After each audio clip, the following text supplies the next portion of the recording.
the Belated Binge Podcast. Hi, and welcome to Belated Binge, the podcast that doesn't take itself or the show too seriously. My name's Zac, and I'm your host, here to let you relive your favorite series that I nearly missed out on, like How I Met Your Mother, a show that I watched for a little while in real time, stopped sometime along the way, and just finally started watching and went start to finish all the way through like 10 years after the series finale. Now, if you're familiar with this podcast, this is going to seem a little bit out of the blue, to be honest. After all, it's not Harry Potter, it's not Sons of Anarchy, it's not Breaking Bad. Hell, it's not even The Office. I didn't tease this show in any way, and we're clearly not doing a complete binge of this show. So I thought I would explain just a little bit.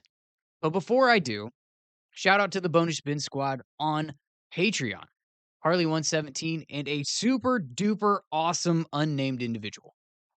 If you're part of my core audience, you know that I love basketball. And what does that have to do with How I Met Your Mother? Well, nothing. But it does have to do with me and this podcast. And if you happen to be watching on YouTube, the decor that you see around you.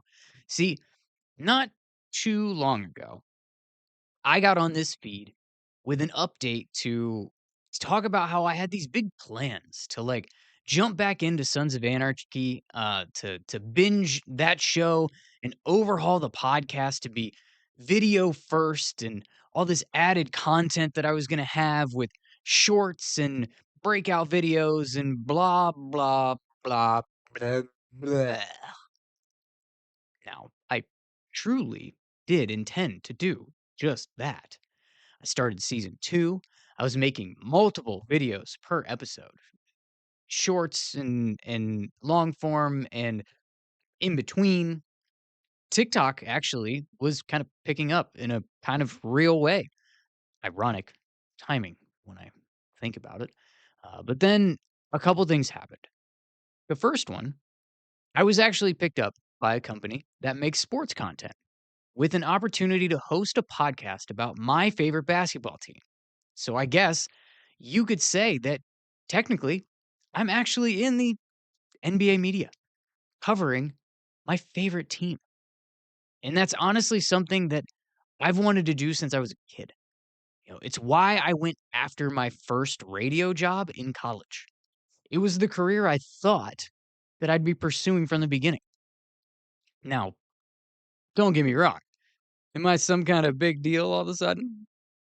Of course not. No, I still have my day job that supports my family, and I'm starting from scratch with a podcast in 2025, like everybody else, and much like I did with this one, like over 3 years ago. But I'm doing it with a real company that covers sports. They have podcasts on their network that are like top 1 and 2% in the world, big enough to do things like launch a company. And now I host a show with their name on it. So I'm not doing it alone. And for me, that's that means something. The second thing that happened is that I kind of hated it. Not the basketball podcast. That's actually been going awesome. And if you are curious, I'd be happy to tell you all about it, but not here, not right now, because my assumption is you don't care. No, what I hated was making the Sons of Anarchy videos I was making, particularly the way I was making them. See, I had become so hyper focused on making everything visual, how to make and how to make this thing work on YouTube and how to grow the show and be truly multi-platform with this big, you content strategy, if you will. And from the way I was watching the show, where the way in how I was crafting each piece of content, and then I had to shoot it, and then I had to edit it to be video focused with a whole bunch of B-roll. I'll be honest with you, I was having 0 fun. I was dreading it, and I was putting off doing the work. I can't tell you how many times I messaged cousin Amy complaining about how much I was not enjoying making my own podcast. It was exhausting and one of several things at the time that I was stressing about.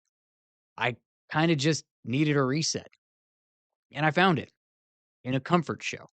When I sat down to eat or when I just needed to turn my brain off because, well, life, I found this show that I could just watch. And I remembered enjoying How I Met Your Mother when it was on TV, and I remembered that I didn't finish it. I'm not even sure that I started it. And by that, I mean back in the day, me and my dad, we had a couple of things that we bonded over. We bonded over sports and certain TV shows. We would record them on the DVR, and then when my wonky schedule gave me some time at home, we would catch up on them together. And that sounds corny as all hell, but my dad's my best friend, and that's time that I don't take for granted. And one of the shows for a while was How I Met Your Mother. It started back in 2005 when I was like 15. And I don't even remember when we actually jumped into it, but we definitely watched a few seasons together. And I think it was in, I don't know. I don't know if we moved or if we switched cable companies or we just got a different account. What happened?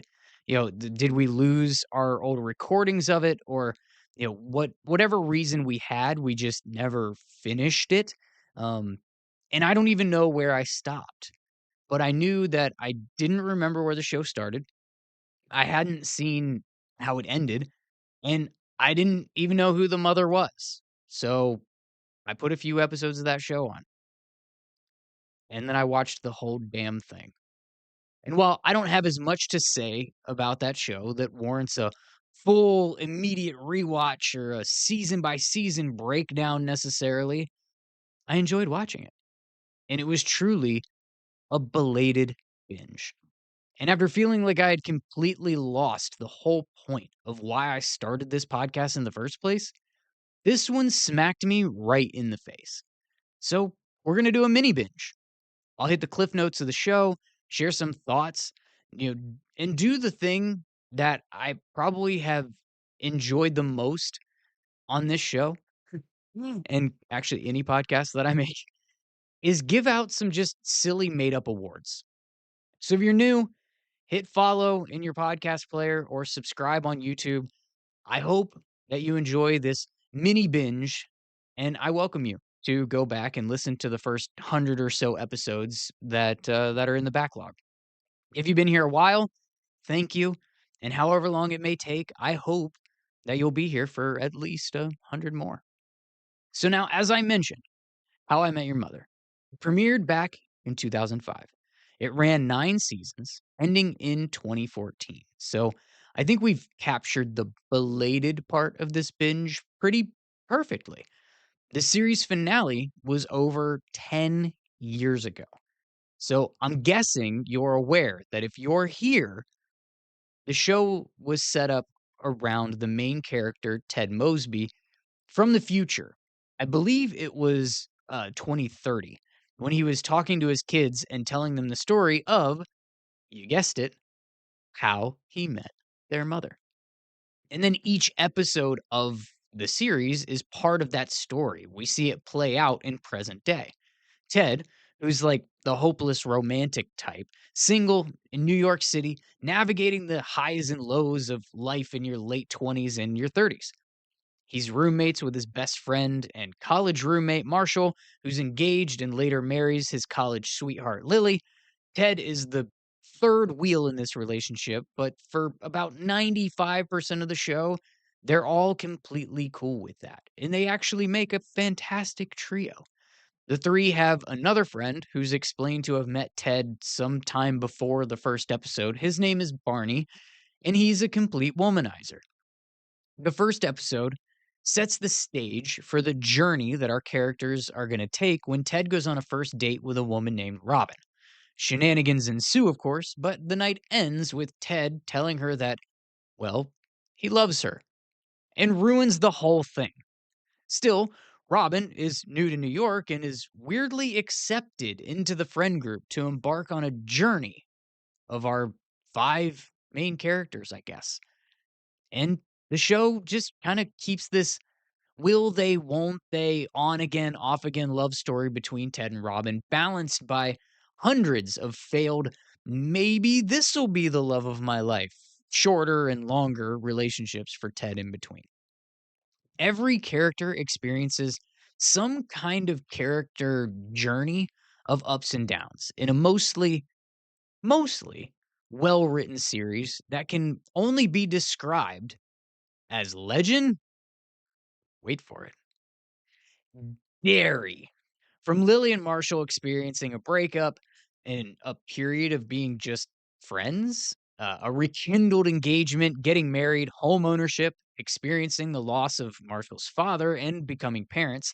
And then you've got Barney growing from the complete douchebag that is constantly using elaborate lies and schemes to sleep with women and perhaps videotaping it without consent, and it's actually kind of problematic, to having his own on again, off again with Robin, a failed engagement to a stripper, actually marrying Robin before they agree that their marriage isn't working, and he goes back to sleeping around until the show ends with him becoming a father from one of his just many one night stands.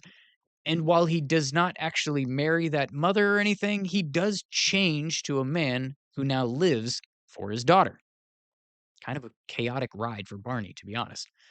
Robin obviously goes through the journey of the Teds and the Barney love interest stuff while never losing her drive for her career, which has always been as a reporter on TV.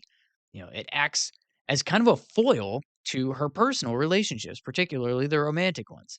Why she doesn't want to settle down with Ted. She doesn't want kids. She wants to travel and work and be a major news anchor. And it's the reason that her and Barney actually end up calling it quits in the end because they've been traveling around for her job, and that's put a lot of strain on their marriage. And why she sort of falls out of the group at the end of the final season. Of course, that's all like driven also by tension of the on again, off again with Ted. Always the on again, off again with Ted. Will they, won't they end up together? Ted does, in fact, finally meet the woman that he would marry in the final season and the mother of said kids that he's telling this story to. It's kind of wild. A 9-season run of How I Met Your Mother, and we don't actually meet the mother till the final season, which I guess actually makes some sense because once you've met the mother, the story's over, right? It's How I Met Your Mother. Anyways, um, then there's always this they kept this spark alive, this possibility with Robin because it starts to spin into the one that got away for her because of her career. And while many people don't like the actual ending of the show, it is at least an unexpected outcome for the journey of said show.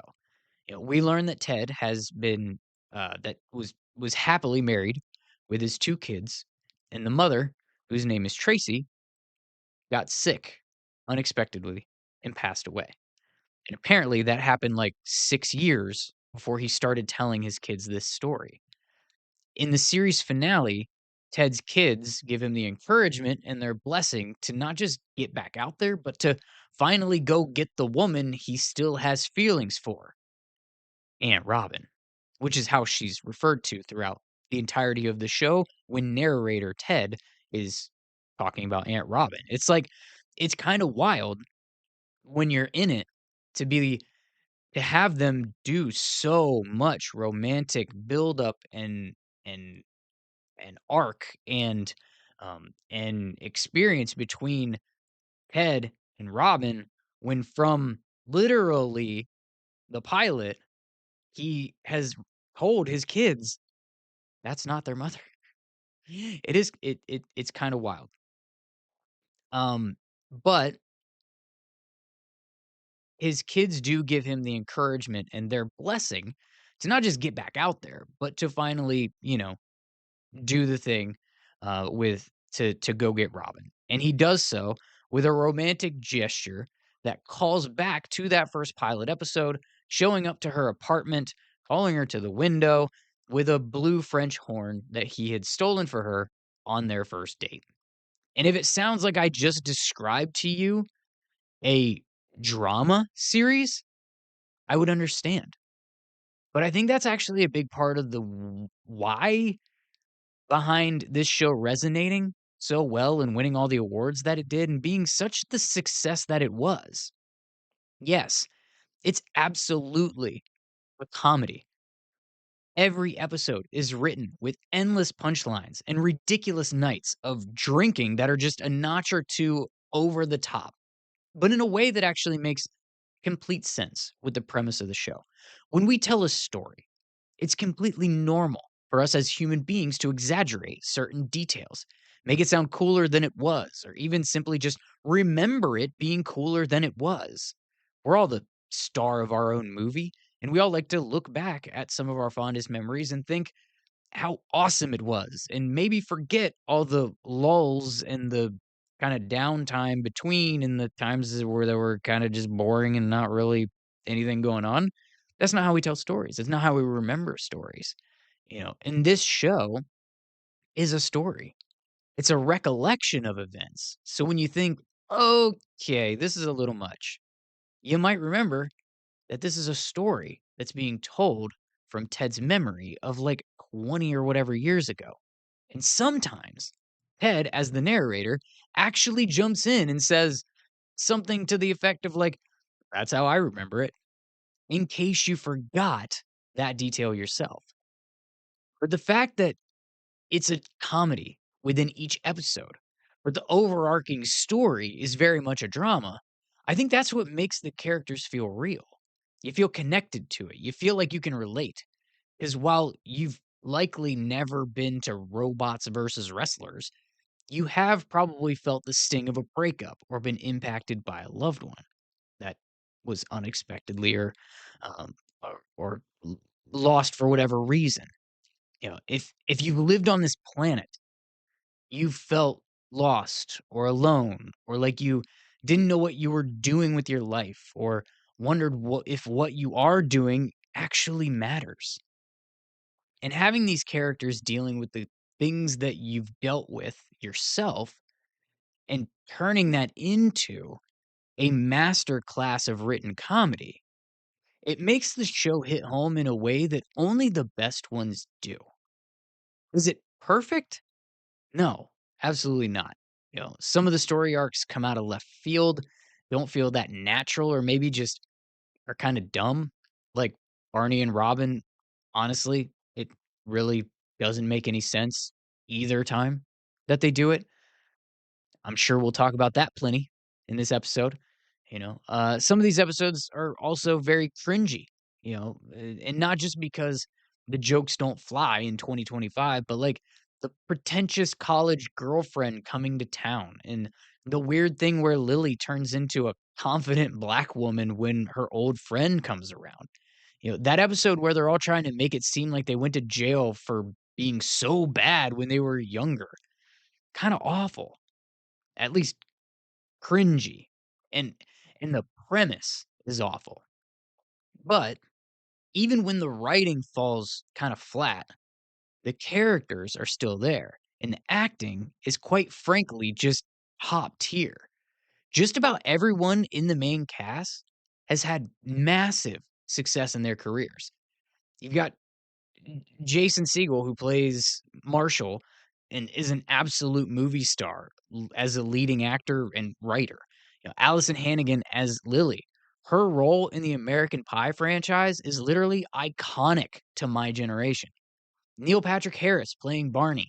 He's been a star literally since like I've been alive.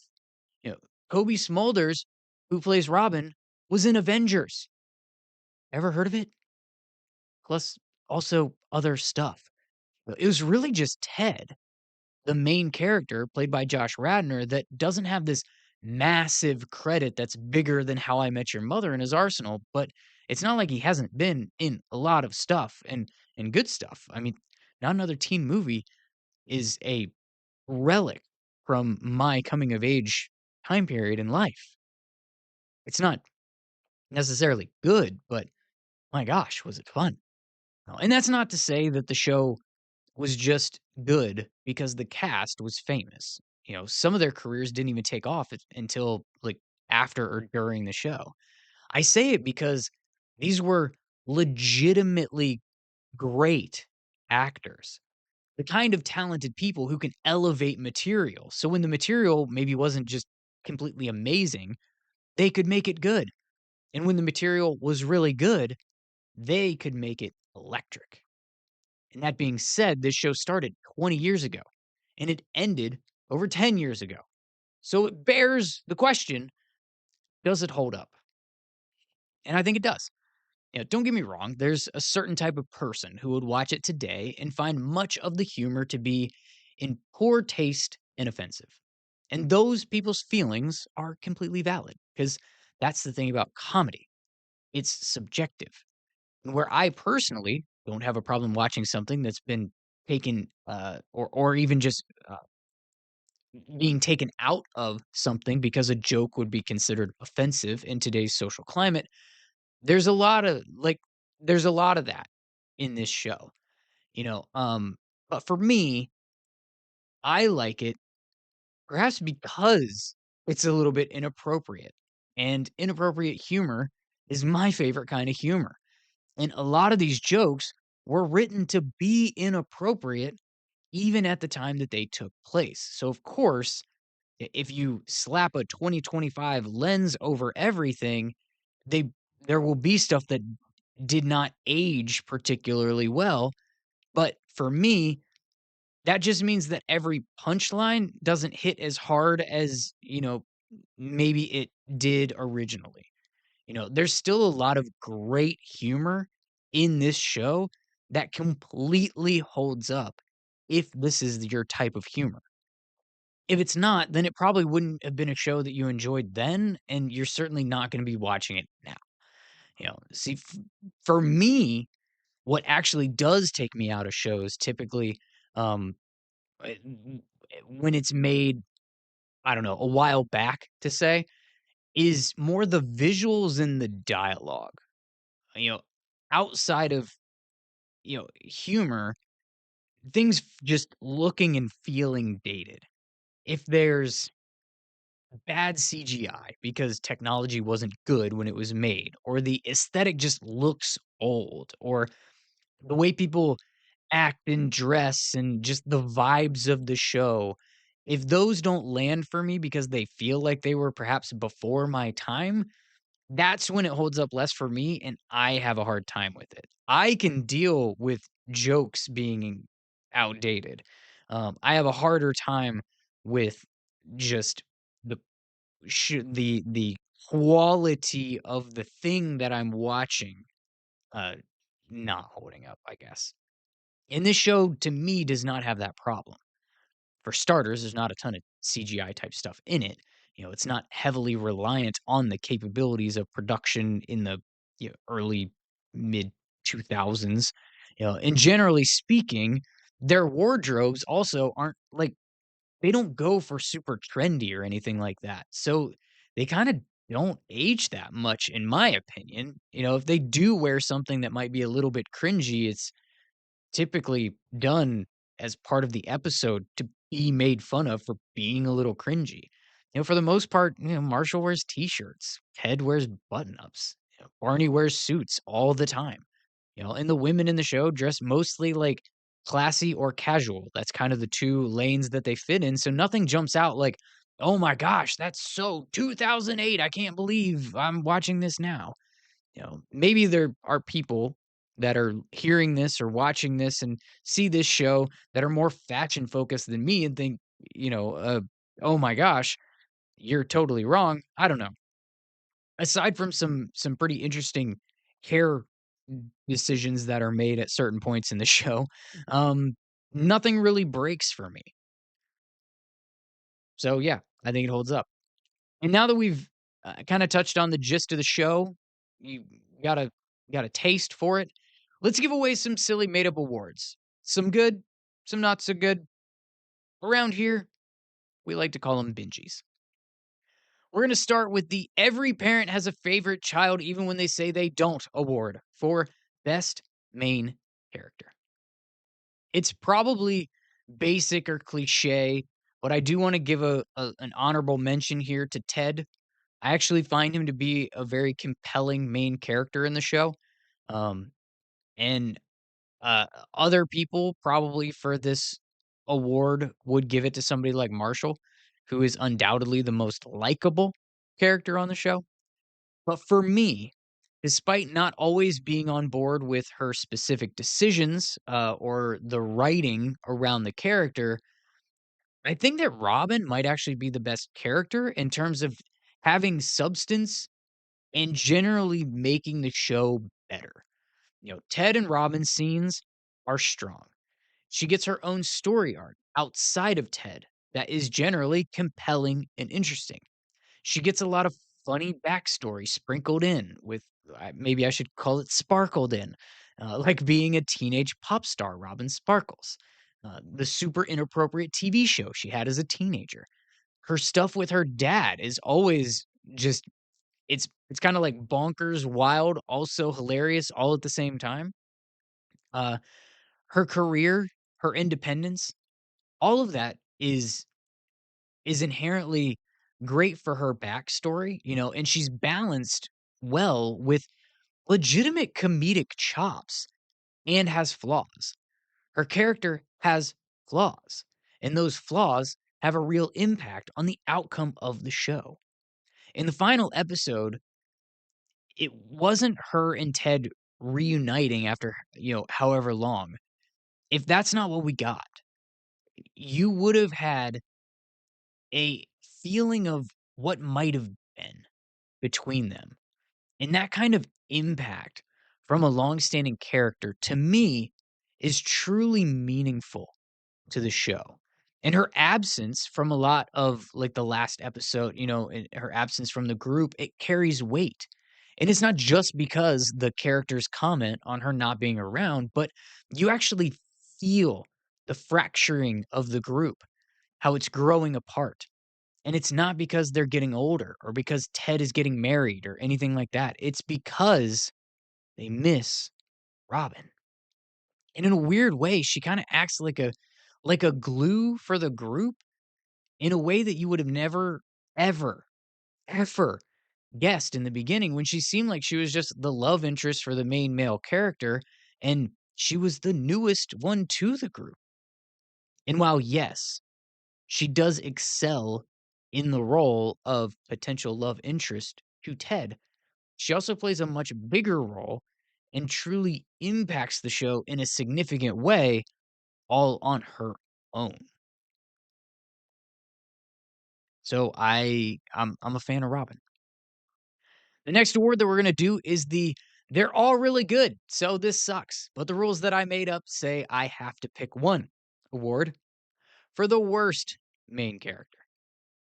And I feel like I have to, like, put myself on the spot for this because I started to do just like worst character, and I was like, yeah, I could just pick Stella for leaving Ted at the altar or pick his old college girlfriend who's the absolute worst. But I can't I can't do that.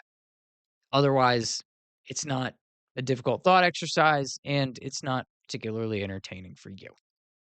I'm honestly I had a hard time choosing what main character I would call the worst. Because they're all great in some way. But because I had to pick one, while I find Lily to be a little bit annoying at times and even a selfish character at times, which is probably gonna get me in trouble with some How I Met Your Mother fans that might be finding me for the first time. Thanks for hanging out. I love Lily, but, like, sometimes she's, a little much and not always, whatever. I said what I said. However, that being said, I think the right answer here is Barney. And it's not because he's a womanizer or a genuinely problematic person.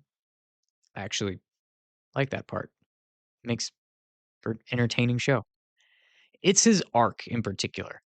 He has the biggest jump from complete sleazeball to then weirdly super romantic and good-hearted with no real growth between the two. It's just a sudden massive leap from one to the other when they decide that he was gonna marry Robin as a way for her to not be the mother, you know? But then when they split up, he goes right back to being a sleazeball again.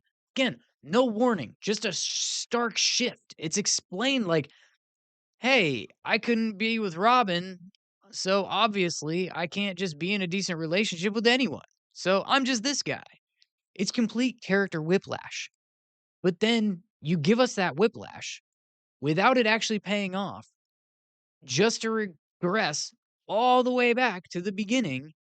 And if that wasn't enough, he goes all the way back to the end of the spectrum on the mature side of things when he sees his daughter for the first time. And he breaks down into tears and does the it's a really honestly, it's a powerful scene, between this bond of father and daughter, just his little baby girl. And he wraps up everything by chasing a couple of girls at the bar, and everybody thinks that he's gonna try to pick them up like he always does, because that's Barney, and he, tells them off for their, uh, m outfits being too revealing or something. But none of it feels earned. None of it feels natural. It's just getting slapped around like one of his kinky one night stands, probably. The next award that we're gonna do is the end game we should have gotten award for best side character. And by end game, I don't mean the mother. What I mean is that I think Quinn is actually kinda awesome. I had I didn't know where to go with the supporting character, but when I really thought about it, and I thought about Barney, as I just mentioned, kind of the arc that I think is just chaotic and problematic for him to have gone on in a weird, unearned way to kinda jerking us all around. Quinn is the stripper that Barney gets engaged to. It's like that time between failed relationship with Robin and actually marrying Robin. And I just really, really like almost everything that Quinn was a part of. The intro of them on that double date, she's legitimately hilarious with him. The twist that she's actually a stripper at the club that he goes to like every night and he didn't even recognize her. And while it's cringy, it's also pretty funny how she plays him up like a pathetic dude who thinks strippers like them for a while. But then having it turn to a way that Barney actually has a serious moment to tell her off, I guess you could say, for not giving him a real chance. And it's a really well written scene. I don't remember the exact quote, but basically he's like, there's there I've been with, like, a million women who had every reason to, like, who it was, like, a mistake for them to be with me, and you're the only person that has ever made the mistake of not giving me a chance, and it's that kinda thing. I butchered the quote, but that was the general gist of it, and honestly, it was a powerful scene, and when they are actually together, she's basically awesome the whole time. And even when they do finally decide not to go through with the marriage because it turns out they don't have that foundation of trust built up that you should have if you're going to marry somebody, it is kind of mature and chill the way that they come to that they have that scene, that moment where they just have that realization. It was done well to not make it, like, super ugly. They made an episode around it, but that was more about the prenup, not the actual breakup. So that was interesting, and truly, I believe that if Barney was actually going to have a love story, It should have been with Quinn, the awesome stripper that he fell in love with, not Robin. But at least she does get some extra run in the disastrous bachelor weekend that Robin pulls on him as a prank before they do get married.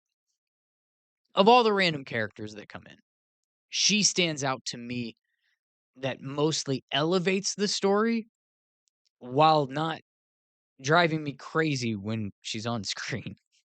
The next award we're going to do is a masterclass in doing more with less award for best running joke.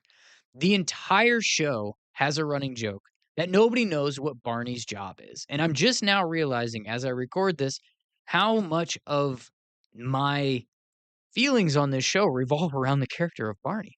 Um, anyways, all they know is that he works at a bank and he makes a shit ton of money. And he never breaks to tell any of them what he actually does.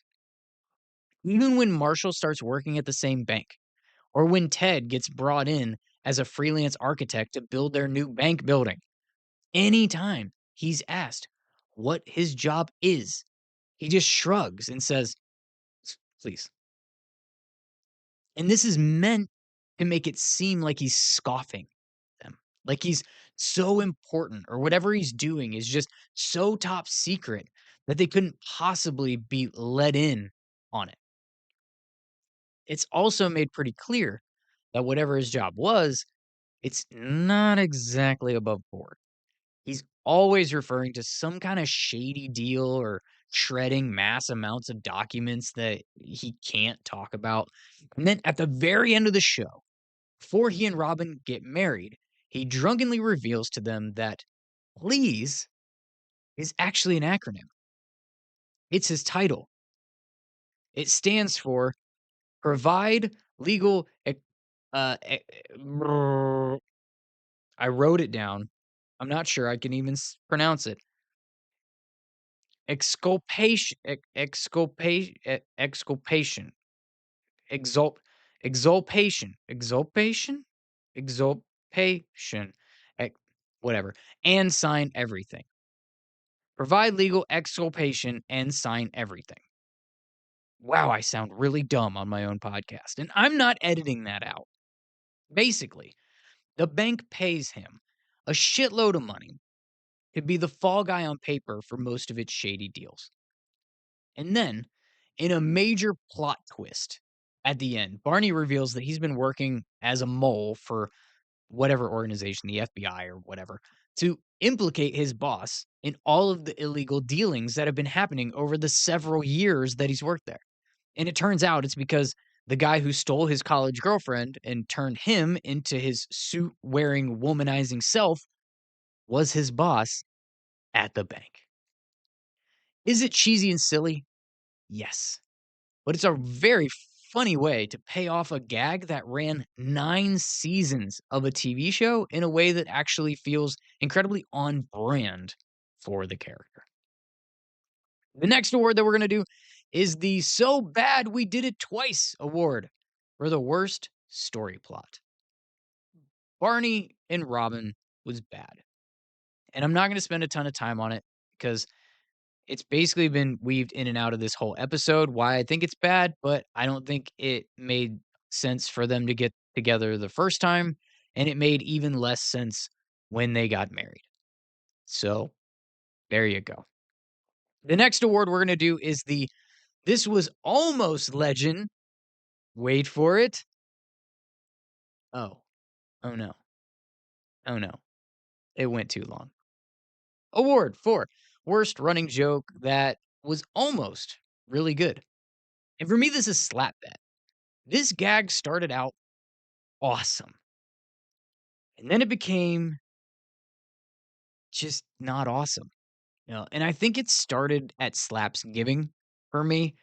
Marshall does this whole countdown to Barney's next slap, and it ends on Thanksgiving. And that whole episode is a big Lily and her dad reunion, which we'll get into, and all the characters that take turns accepting the honor to slap Barney and then not following through with it so that they can give it to someone else and have this whole, I don't know, it's thing. It's played for suspense, it's played for bonding, and it's just drug on forever for me, and I just didn't like it. And then there was the whole adding more slaps, and there was the weird episode that Marshall is telling this story about training to do the best slap, and it ends up being a parody of like a samurai training movie. And that's not a good episode either. I don't know. Slap Bet was a great running joke that just ran its course for me kind of long before it actually ended. The next award we're going to do is the should have left this one in the past like your other friends from high school award for worst running joke, period. And it's the Schmosby thing. Ted's old friend from high school that always gets super immature. Then he tries to like humiliate Ted when he invites him to his own wedding. The guy sucks. The gag sucks. I'm not a fan of the whole Schmosby thing. So the next award we're gonna do is the worst non-main character that wasn't supposed to be awful. And there were actually plenty of characters that were written to be awful. That was their purpose in the show. That's not what this award is for. This is for the character that was supposed to bring value to their scenes, but I couldn't stand it when they were on the screen. And this is Lily's dad. Yeah. Uh, did he start as a, "Hey, this guy kinda sucks" character? Yeah. But then they kept him around and they kept giving them bonding moments, and he was used a lot to be like, "Oh, this guy's so funny, and he just doesn't get it, and he's the dad that's, like, not been a good dad, blah, the whole time." There was no, I don't know, he just it was ugh.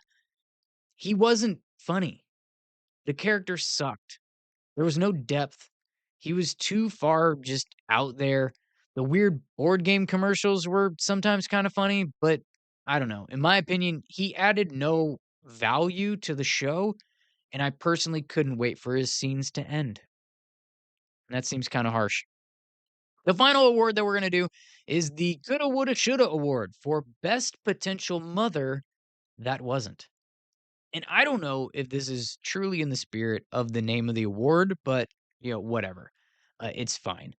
I think that most people, if given the chance to answer this question, would say Victoria, thinking that she's the one that Ted should have been with. But because he couldn't let go of Robin, she couldn't commit to him. And while she was right that Ted ultimately had a thing for Robin, that's how the whole show ended. So she was pretty much spot on from Jump Street for this thing.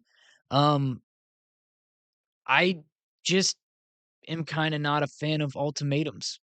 So I'm gonna go with the deep cut here.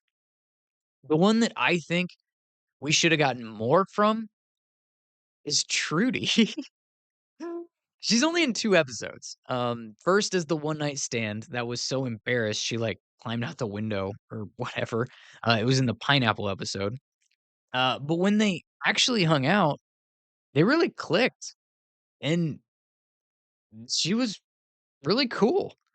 And then when she came back and they did that, I don't know why they did the weird thing when she was, like, fighting over him with her ex-college friend, and I think we were left believing that they had a threesome?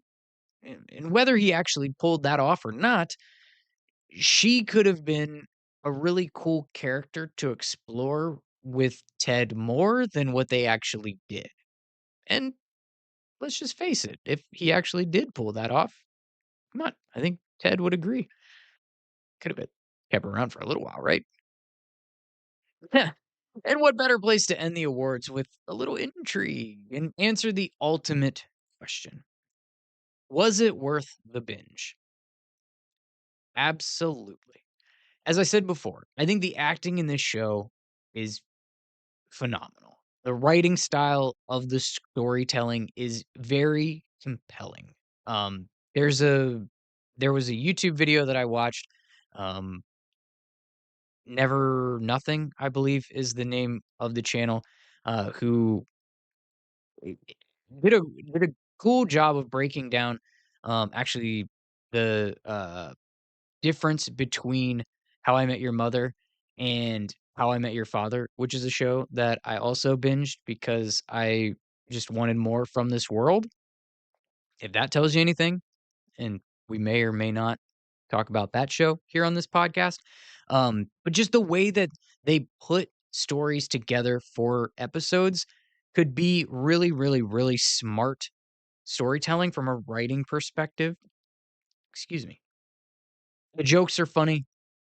It holds up surprisingly well 10 to 20 years later, depending on what season you're watching. It's just a really good, funny binge.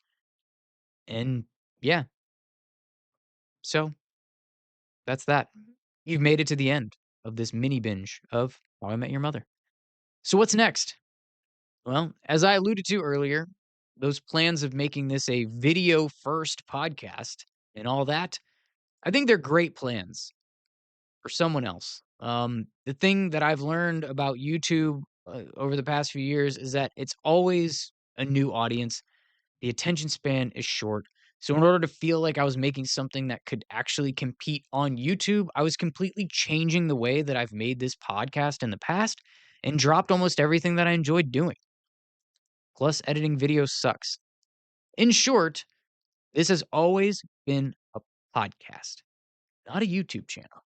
So, sure, I'm going to turn my camera on and post it on YouTube for people who enjoy watching people that are talking when they're listening or consuming a podcast. But I'm bringing this thing back to what attracted me to doing it in the first place. I want to go on tangents. I want to make up silly awards and I want to connect with my audience. How how frequently can I make it with the other stuff that I have going on since the basketball podcast is for an actual company, it has to be my top priority with the content stuff, but this is and always will be my baby. So, as often as I can binge and talk about stuff, that's how often I'm going to binge and talk about stuff. Will I get back to the other series that I started with? Of course. Maybe not always a single chapter or episode at a time all the time, but yeah, I wanna talk about Harry Potter again. I wanna keep going with Sons of Anarchy. I wanna keep watching Breaking Bad. Hell, I even wanna mix The Office back in, and anything else that I'm actually watching and I feel like I have something to say about. I'm making up the rules as I go, so as long as you're here and enjoy it, I will be too, as much as I can be. Okay, that's enough for today. Go watch How I Met Your Mother.